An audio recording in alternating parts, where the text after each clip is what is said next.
कर्मचारियों के साथ एक पक्ष एकत्र किया, फिर आपके पास आता हूं। तो अब आप मुझे बताइए कि जो कार्रवाई हुई है आप उससे संतुष्ट क्यों नहीं है?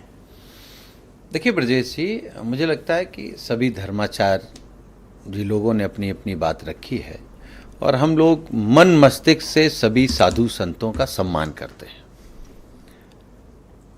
लेकिन हमारे नेता आदरणीय अखिलेश यादव जी ने भी एक बात कही है कि इससे ज्यादा अमर्यादित घटना कोई नहीं हो सकती, और ये सीधे दो लोगों के बीच की लड़ाई है, दान भक्त और राम भक्त। दान भक्त और राम भक्त, ये उनके बीच की लड़ाई है, किसी दल की लड़ाई नहीं है, एक विचारधारा की लड़ाई है। और आप सोचिए कि जिन लोगों ने भगवान राम के दान पात्र की चोरी कर ली, चरण पादुका की चोरी कर ली, मुकुट की चोरी कर ली, हार की चोरी कर ली, ईंटें चांदी की ईंटों की चोरी कर ली, हीरा जवाहरात की चोरी कर ली, कैश तो लूट ही लिया है। ये लोग कौन हैं? ये लोग हैं विश्व हिंदू परिषद, ये लोग हैं भारतीय जनता पार्टी, और कौन लोग बैठे हैं मंदिर में? आज लुटेरों को अगर यह कहा जाए कि महाराज हैं, उन्होंने पूरा जीवन लगा दिया है साबूदाना खा के, साबूदाना खा के, तो साबूदाना खाने वाले लोग क्या चोरी करते हैं? और सर मैं तो अरब पतियों को दाल सूप पीते देखा हूं। राजू दास जी मुझे एक बार बताएं। मैं हमेशा एक बात कहता हूं कि इनकी मनसा समझिए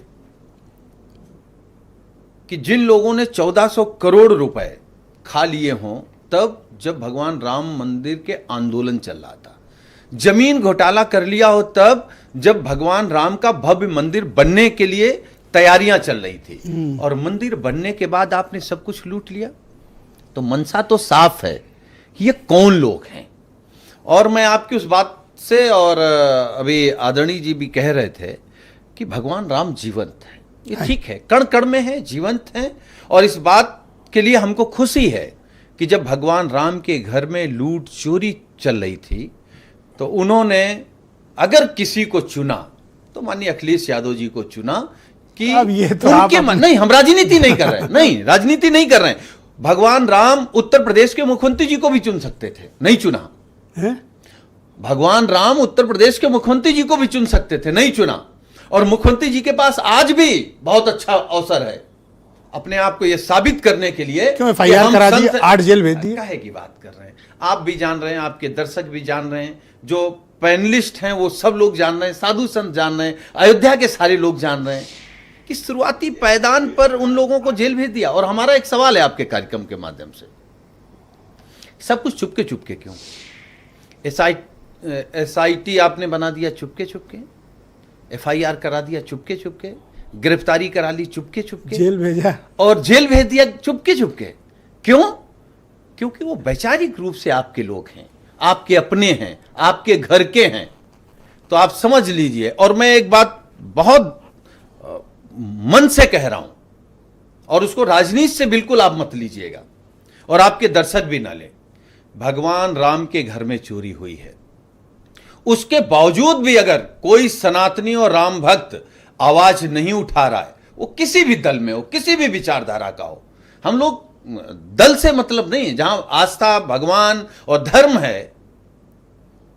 तो आप सोचिए, जो लोग भी आज भी उन लुटेरों को बचाने का काम कर रहे हैं, आपने भी कहा कि शास्त्र के और भगवान की जो सजा है वो कितने 60,000 साल मल के कीड़ा। मैं उस पर जा ही नहीं रहा हूं, मैं ये कह रहा हूं अभी जीवित रहते आपको कोड़ पड़ेगा जो लोग भी उन लुटेरों को बचाने का प्रयास। आपका सनातन प्रेम देख के कहीं बीजेपी वाले रोने न लगे, मुझे तो बड़ा। देखिए, दो बातें हैं ब्रजेश जी, हम ये नहीं कह रहे हैं कि कोई हमसे छोटा हिंदू है या सनातनी हम आपके कार्यक्रम में दावे के साथ कह रहे हैं कि हमसे बड़ा भी सनातनी कोई है?